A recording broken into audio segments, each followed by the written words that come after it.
Welcome to 100 Clues. The Philippines is the ancient land of gold known as Ophir in the Bible and history. No, it's no fable, and this has already been proven in full in the God Culture's Solomon's Gold series in such a definitive way that no historian, scholar, theologian has dared to debate them. The few who have tried have failed. At the request of many viewers, we have pulled out 100 clues from this research in which we will be highlighting briefs of the most compelling points. And yes, there are over 100. These videos are for those who have not had time to watch Solomon's Gold series and easy to share to friends and family, especially skeptics.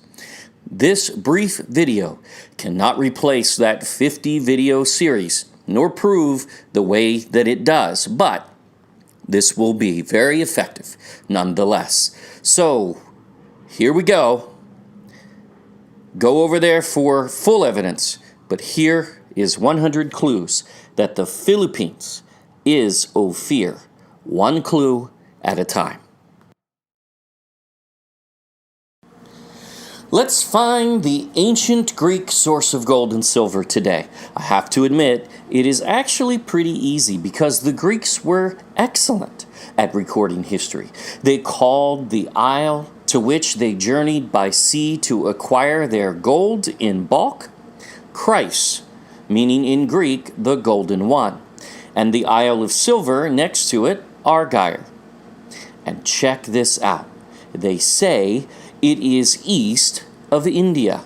Wait a minute. Is Yemen or Ethiopia east of India? Nope. Can India be east of itself? You can answer that. So, reference number 2, and both points already rule out the main claims out there for ancient Ophir. Periplus of the Erythraean Sea in the 1st century records Chryse and Argyre is being located in the last part of the inhabited world toward the east, under the rising sun itself, beyond the land of China, which brought silk to India. Gee, I don't know. What islands are east of China? Wait, Ethiopia? Nope, that's not it. Yemen? No. India? Ugh. Someone must know their geography very well in speculating that those guys could possibly be this ancient land of gold. It's the Philippines. Oh yeah, and they also map it. So really, this is not rocket science, folks. Reading further in Charles Nowell's book, we find later Christian writers for centuries associated the gold of Ophir with East Africa. Now, he's showing the progression of thought. So you go back and you can read all of the scholars back in that time that said, Ophir's in East Africa, it's in East Africa, it's in East Africa, it's in East Africa. Well, they were wrong, and even the scholarly community came along and realized that. Why do you think there was this huge race to the Indies? The Indies weren't just the Spice Islands. The Indies were Ophir and Tarshish. They knew that the location of the land of gold was there. That was not in question. Then he says, but at the time of the Portuguese discoveries, Ophir was thought of as Aria Chersonesus, the Golden Peninsula. Now, that is also a name for Chryse, the Greek Isle of Gold, which certainly wasn't in Greece, but it was in the Far East. Did they know that it was in the Far East? Again, they used to think it was in East Africa. Now they believe that it's this Golden Peninsula. But even this writer says, but that proved out to be wrong. So, he said of Ptolemy, in which that Greek geographer also placed Catagara, mentioned by Pigafetta as the immediate trans-Pacific goal of Magellan. And again, they were wrong on that as well. But getting closer, honing in on the location all along. That's what explorers do, and shouldn't really be a surprise that there was a progression of thoughts. So you can go back again to that era and say, oh, well, it had to be the Malay Peninsula. That's old news. That was already disproven. Okay, and Magellan knew better, as did Barbosa. The writer then says, but Magellan connected Solomon's treasure, Ophir, Tarshish, with something else he had read in Barbosa. Now, we know what he read in Barbosa. We just covered it. What did he read? He read that the Lokoi, the Lukos, the Lusos, however you want to pronounce it, of where? Of Luzon. The Ilocos, Ilocanos. And Pigafetta defines them when he comes as the Lokoi, the Lukos, spelled basically the same. So these guys are talking the same language, and they're honing in. So they knew exactly where they were. They knew they were not in these other lands. The Philippines was Ophir and Tarshish. But Magellan connected it. So here we go.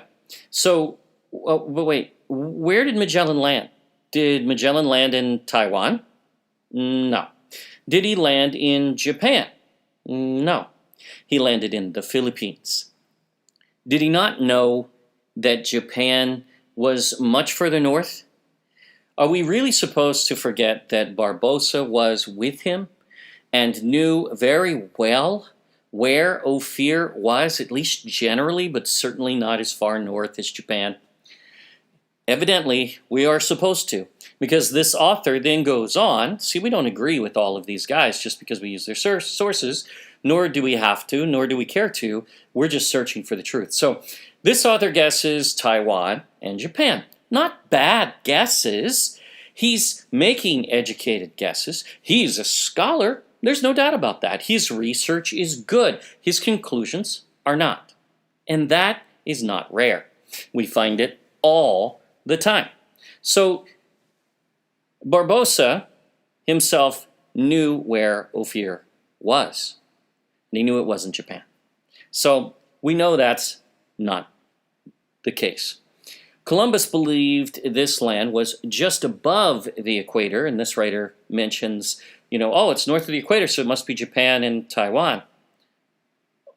Also, Taiwan is not Isles, and though it has some gold, certainly, but it pales in comparison to the Philippines, which is identified on Mila's map of 43 AD even. We had someone say, oh, well, that was a reconstruction. Yeah, a reconstruction of Mila's map of 43 AD, and pretty well confirmed to be so. So if they can prove that that's not Mila's map, we'd be happy to listen. We've never seen any proof, however, just bluster. Now, there is no coherent case for Taiwan nor Japan, and the Spanish knew that and proved it. One blogger actually said, why use an author if you do not agree with his conclusions? Well, a lot can still be gleaned from their research many times, so obviously it's a good thing to do that. It's unwise not to. Columbus had good research, for instance, and he turned out to be right about Ophir in where he said it was, where he thought it was, where his research showed it was. But when he landed in the Caribbean, he certainly was not in Ophir. He was wrong. He thought he was right, but he wasn't. It's okay. Let's not, jump on the guy. He is trying to find something that no one else had found. So, are we to now call America Southeast Asia because Columbus said it was Southeast Asia? Of course not. Even though they do still call the Caribbean natives Indians, which is rather ludicrous that they would keep that, but oh well. So these guys were searching for Ophir, and only one view was proven to be accurate, and that's the Philippines, proven by these same guys. So there is still no case for India, Malaysia, nor the rest, and we'll deal with them each. So that's coming. Continuing facing this great land of China. There are many islands in the sea. Now, that doesn't narrow it down. Obviously, Japan's there. The Philippines is there. Taiwan is there, facing China. They're all facing China. There's no doubt about that. Beyond which, on the other side of the sea, there is a very large land which they say is mainland, from which there came to Malacca every year 3 or 4 ships. That's called the Philippines, not the Japanese. But like those of the Chins, who had ships like the Chins? The Philippines had junks. Pigafetta shows that, and we've already covered that at this point, I believe. Oh no, it's coming. Belonging to white men who are said to be great and rich merchants. They bring much gold and silver in bars, silk, rich cloth, and much very good wheat, beautiful porcelains, and many other merchandises. Now, this is an ancient reference, and we believe that white men will cover the Lukoi, the Lukos, specifically that there were white men among them, and we believe that's because it's referring to Solomon's navy. It's referring to Phoenicians mixed with Hebrews. The Phoenicians were white men, and the Hebrews were dark-skinned, as history tells us over and over from Egyptian hieroglyphics all the way forward. Here's a map from 43 AD, 2,000 years ago almost, about the time of Jesus, Messiah. It's reconstructed from Pomponius Mela's world map from that era. Yeah, it doesn't guess. Now, we added the arrows and boxes, but the names of the 2 islands you see blown up in the upper left, wow. There's Christ, the gold isle, and there's Argyle, the silver isle. Now we would pinpoint the Red Sea port that Solomon used, and arrows in the red, mapping the journey of his navy in his era, which we will prove out thoroughly. They would have passed Sri Lanka and Sumatra, and then turned the corner and headed north to first Argyle, which we will prove is Mindanao, Tarshish, the land of silver, and then Christ, Luzon, Philippines, or Ophir, the land of gold. Now the Greeks operated in such a way as early as 800 BC, and for those doubting Wikipedia, understand the origin of the Greeks were the Phoenicians. You know, Admiral Hiram, king of Tyre, who led Solomon's navy. He was a Phoenician, the origin of the Greeks. The Greeks were merely using the Phoenician route to Ophir. They knew exactly where to go. I know, someone's thinking, if the Greeks came to the Philippines, there would have to be archaeology to prove it. I mean, come on. Oh, so glad you asked. When we visited Butuan, Philippines in May, we were actually able to see this Greek armor which was found in 2018 in the Philippines. The thing is, these are indisputably Greek from the symbols and the structure, and they are dated all the way back to 800 BC up to about 480 BC. So here we go, full circle. History, a map, and archaeology all agree to support this not as speculation, but as fact, proven. But that's Christ, right? How do we know that's the biblical land of gold, Ophir? Josephus, the Jewish historian, said so. That's why. He equated Christ, or he wrote in Latin, as Aria Chersonesus, to the biblical Ophir. See, it's the same place. We know you aren't learning this in schools, but this evidence has been out there for thousands of years. But what about Tarshish? Why do we equate that as the biblical land of silver and argire? Well, because the Bible does.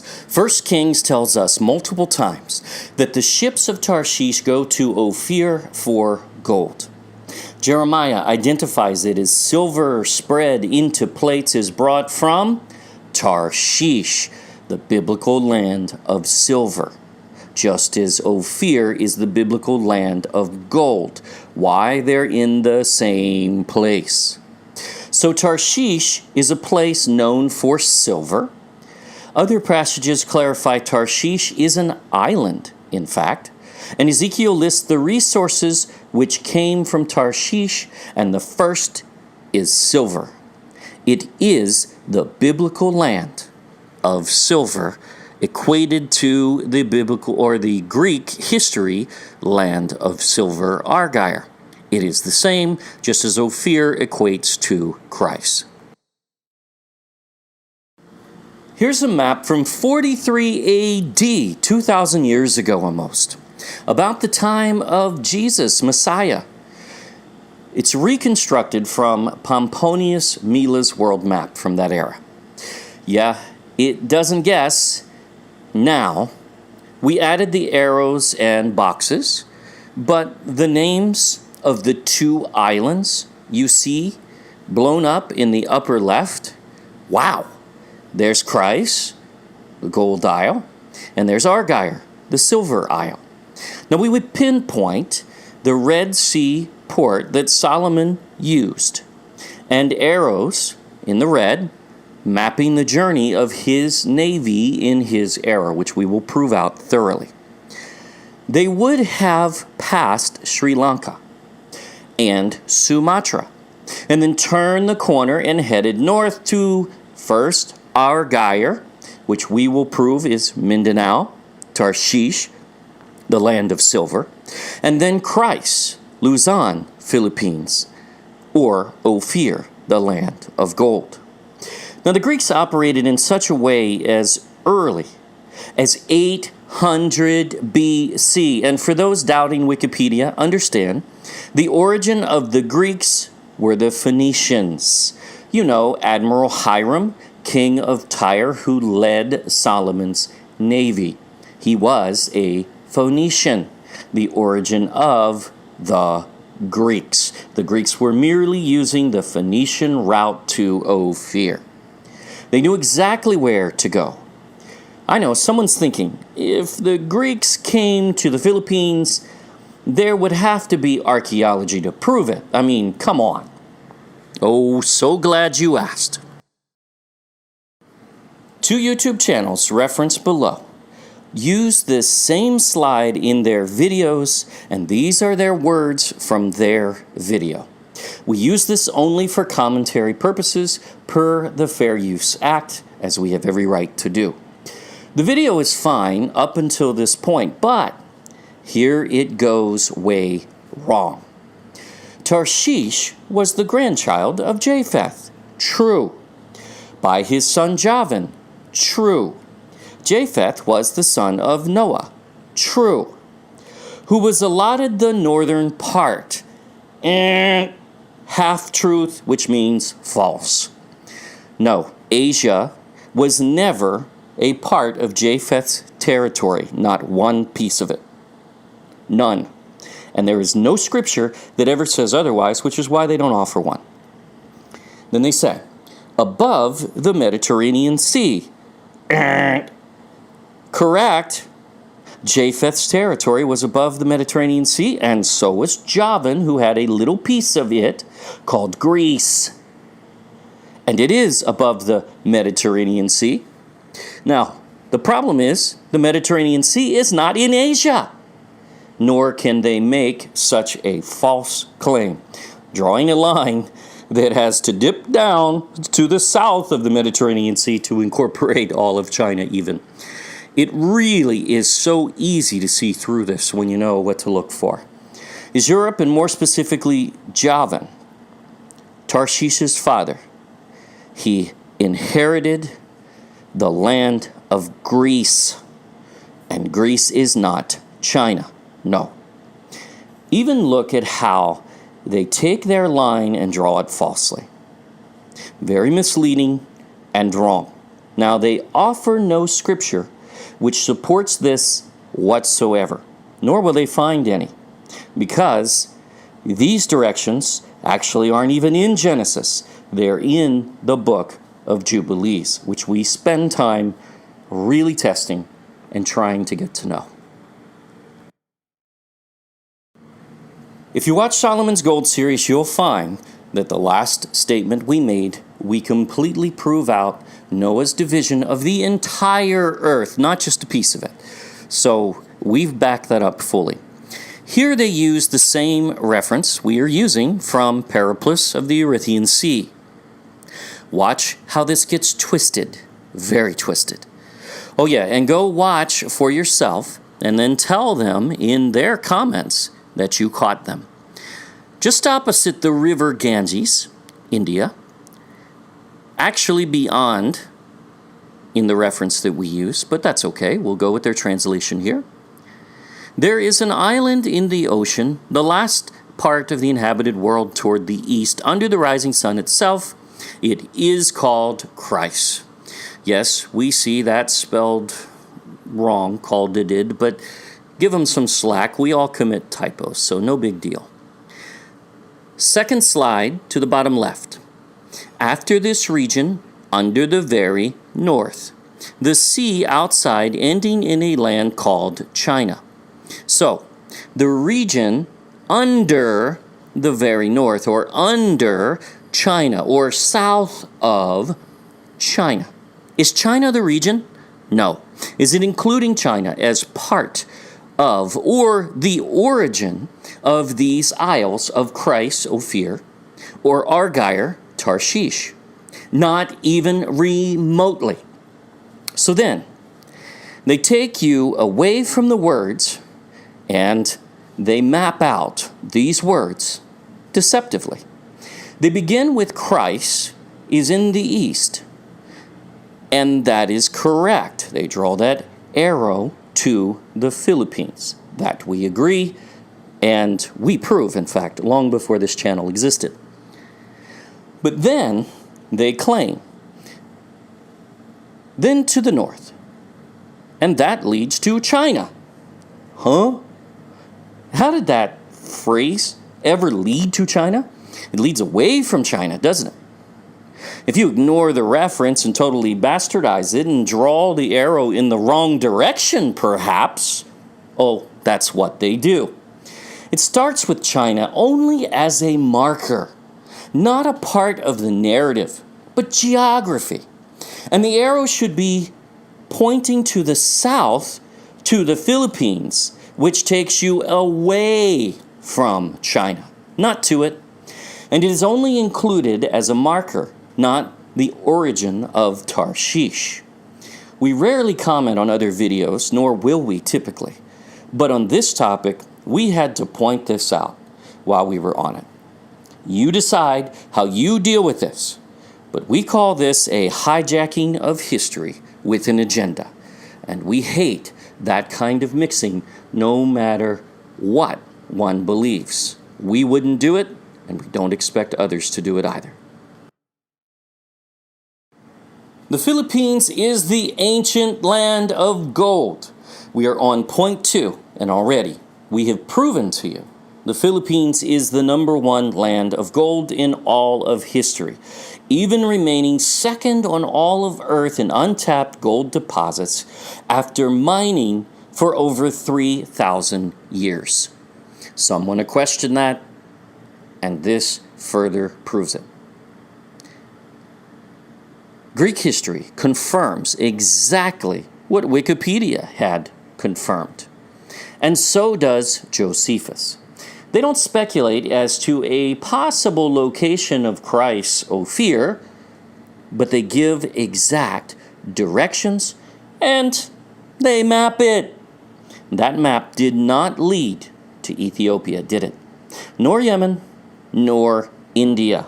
It leads to the Philippines, both Christ, the land of gold, Ophir, as Luzon, and the Greek land of silver, Argyle, or the biblical Tarshish in Mindanao, not China. We are hardly even warming up, and this is already far stronger than any claim. And we assure most Bible scholars who have written commentaries on this topic, and we've reviewed just about all of them, have no clue about these facts, nor have they ever truly researched the topic. It is time this knowledge be restored. For those about to comment in ignorance, yep, we always get them, we dare you to watch Solomon's Gold series by The God Culture, the original channel to prove the Philippines is in fact Ophir. Even here, we are breaking these into sound bites and clear points, but watch how all 100 clues tied together in history, the Bible, science, geography, language, etc. And this series will blow your mind. Thank you for watching 100 Clues. Please subscribe to our YouTube channel. Don't forget to click the bell. If you wish to skip ahead, go to the God Culture YouTube channel and watch their Solomon's Gold series in English or Tagalog. There will be a link on the next screen. And for those of us that haven't friended our Facebook page, The God Culture Original, please make sure you do. We can know this truth and be confident this belongs to the Philippines and no one can disprove it, nor have they. Until next time.